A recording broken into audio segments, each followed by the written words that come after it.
and good afternoon. My name is Juergen Steinmetz, joining you from livestream.travel and eTurboNews.com in Honolulu, Hawaii. And with me is Dr. Peter Tarlow in College Station, Texas.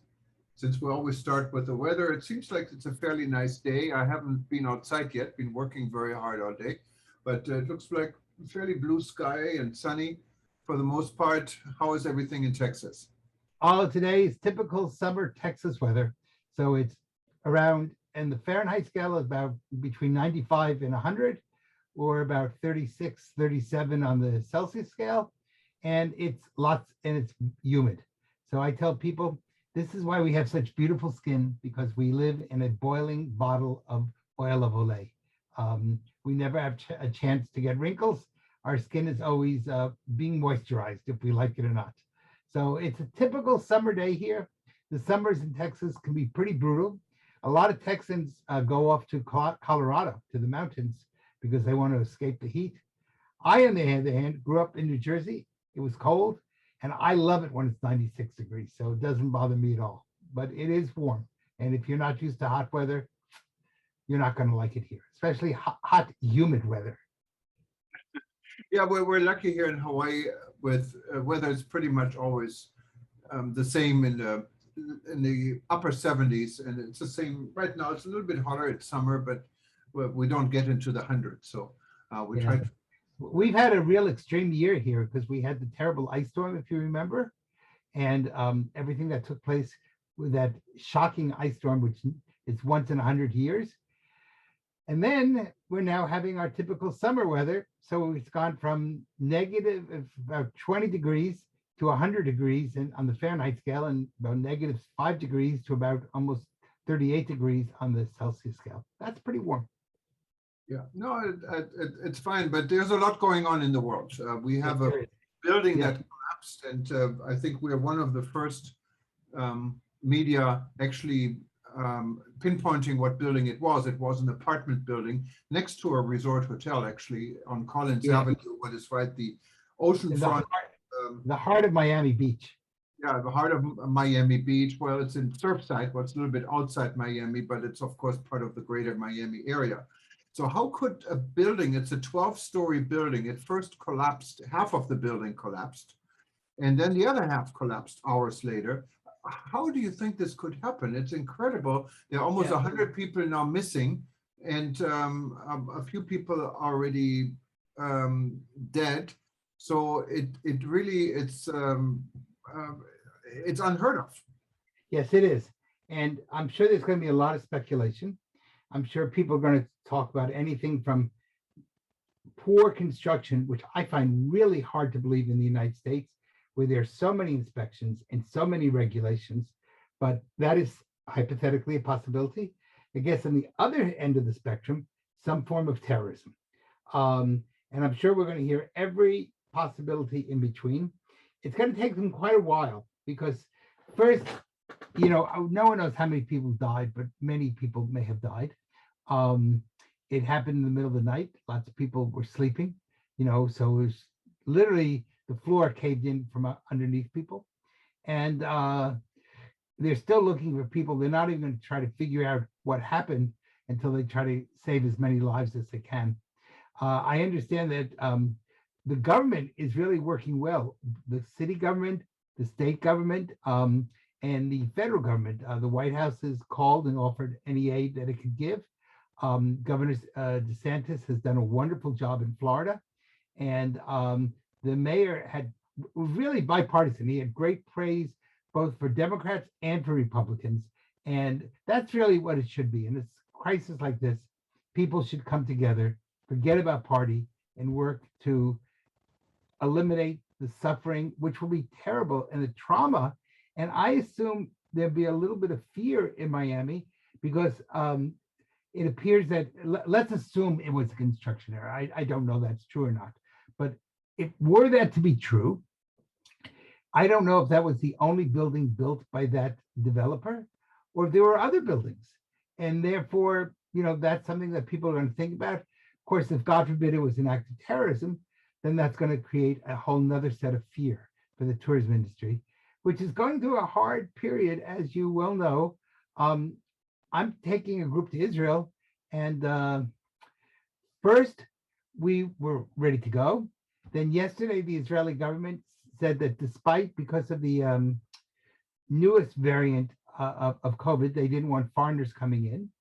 And so I think it's a Delta variant, if I'm not mistaken. And then they said, even if you've been vaccinated, nobody's coming in, the borders are closed. Today, they are renegotiating in trying to determine what the word border means. So, so it might be that it's closed for the month of July. It might mean it's pseudo closed. And I don't know if I'm taking people yet or not. And that's really hard because people have to get ready. They have to prepare. They have to have babysitters. They have to have, take time off from work. So I hope this is not going to be a trend across Europe, because that's going to make life even more difficult when it's start, stop, start, stop. It's going to be very difficult. And this was, it's definitely confusing because Israel has been seen in the world really as a leader in fighting the COVID crisis. It has been one of the first countries that had a major vaccination numbers. So if Israel is closing its borders, it has a message what really reflects way more than Israel. Oh, yes. And people are already talking about that all over the world. And the Israelis have done a spectacular job. Part of remember though, they were one of the first countries to close down when the COVID crisis began, and then they immediately started with all the vaccinations. So again, it's not like they're tens of thousands of people are sick. It's just a few hundred. They're not terribly worried about in Israel. What they're worried about is foreigners coming and infecting people. But of course, tourists are foreigners. So it's going to impact how things are seen. And it's going to be very interesting over the next month to see how this all develops. They're taking a pause, is the way they described it.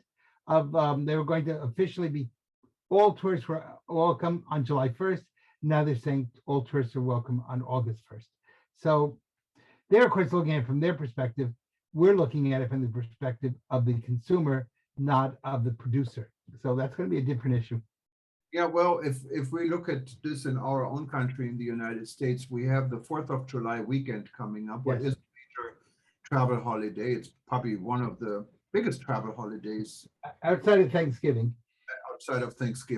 And if I look at our own area here in Hawaii, and I know a lot of our listeners from Hawaii News Online are with me now here, we're bracing because our Lieutenant Governor Green said he is urging Governor Ige to lift restrictions for vaccinated passengers to come in, to be able to arrive in Hawaii without an extra test. So this Israeli decision could do to Hawaii, but Hawaii is always a little bit slow. But maybe we should be faster. Maybe we should follow Israel in this lead to maintain these restrictions for a little bit longer. And then people say they're going to be long lines. Okay, let there be long lines. Safety is more important, I think. Yes, yes. It's going to be a really interesting type of thing. And of course, this July 4th is different from other July 4ths because it falls on a Sunday, which means that July 5th is also a holiday. So you basically, people are going to take off from Thursday. They're going to have Friday, Saturday, Sunday, Monday, and most people will not go back to work until July 6th. So the July 4th holiday becomes 5 days. And 5 days is more than enough for people to start traveling. So I expect that this year is going to be a lot more traveling. On the other side of that, across the world, not only in the United States, but across the world, gas prices have gone up radically. Airline prices in many places have gone up, not in all places. The airline industry is very irregular, but in some places the air costs have gone up very much. In other places they're low. So that's kind of an interesting phenomena. But gas prices are certainly gone up radically around the world. And that means that I don't think it'll stop people from traveling, but I do think it's going to make it a little more difficult. And of course, the other thing that's going to make it more difficult is the terrible inflation that's taking place. And you're seeing that in restaurant prices and in food prices. And of course, the restaurants have to buy their food. They don't grow their own food. So not only is the supermarket prices going up, today I was in the supermarket and I went, wow, prices have really gone up a lot. But restaurant prices are also going up. And that's going to be a squeeze on an industry that suffered quite a lot during COVID. Well, I mean, besides all of this, these are similar problems probably anywhere Yes, in exactly. because government heavily invested in bailing out their population during the worst of the crisis. So let's hope we're not getting into a third wave. In the meantime, one country after another in Europe is coming out with announcement that their borders are opening. That included today, like the Netherlands, the Czech Republic. And so all of Europe is pretty much ready and already announced the reopening of their The issue is they can just as easily turn around and close again. Yeah, So and that's exactly what I'm saying. I mean, we don't know now with the announcement from Israel, that may put a big question mark on was this the right decision. So we don't know this. It's linking to AYADA and the aviation industry. Of course, aviation has taken a tremendous loss.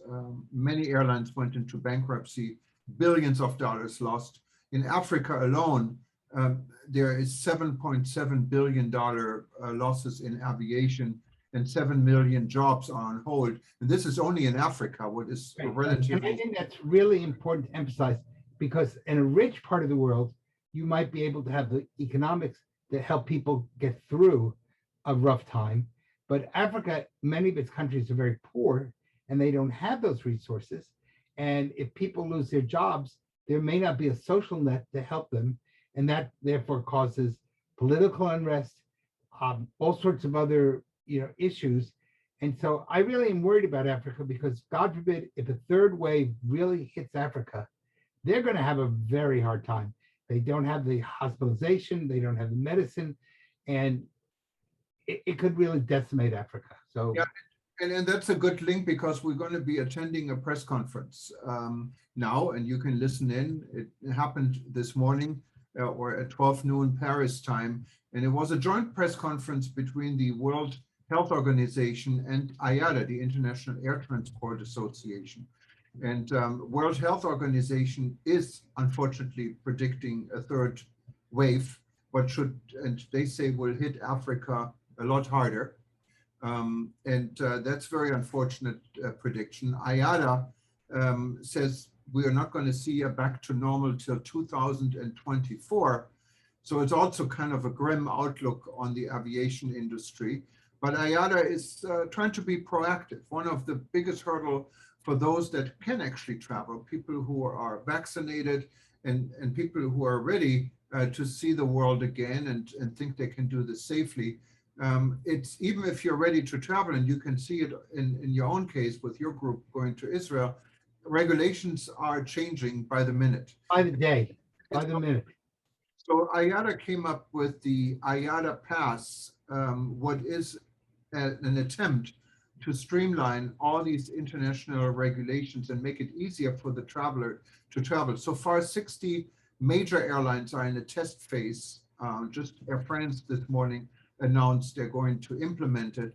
So hopefully we see an international effort between airlines, the public sector, and the health authorities around the world to allow this process to be a lot more streamlined. What I think is highly important, because even flying domestically from one state to another in the US, or from within a country in Europe or within India, is a major challenge these days. Yes, so today everything is a challenge, and any way that we can streamline things will be really good, especially if that prediction is true, that there won't be a recovery till 2024, and we're only in 2021 and only halfway through it. We need to come up with every system to encourage people to travel and to not make life difficult. And maybe that's a good transition, a good segue into the news conference. So I'm going to say goodbye, or as you would like to say, aloha. And I'll combine aloha with shalom, because we need some peace right now. We'll call it shaloha. So yes, and please stay tuned. We're going to go to Paris now. We're going to listen to the World Health Organization and AYADA, and it's going to be an interesting conference. You don't really want to miss it. So thanks, okay, Peter, and we'll talk to you tomorrow. All right. Have a good Morning, afternoon, evening, night, wherever people are in the world. Enjoy. Bye-bye.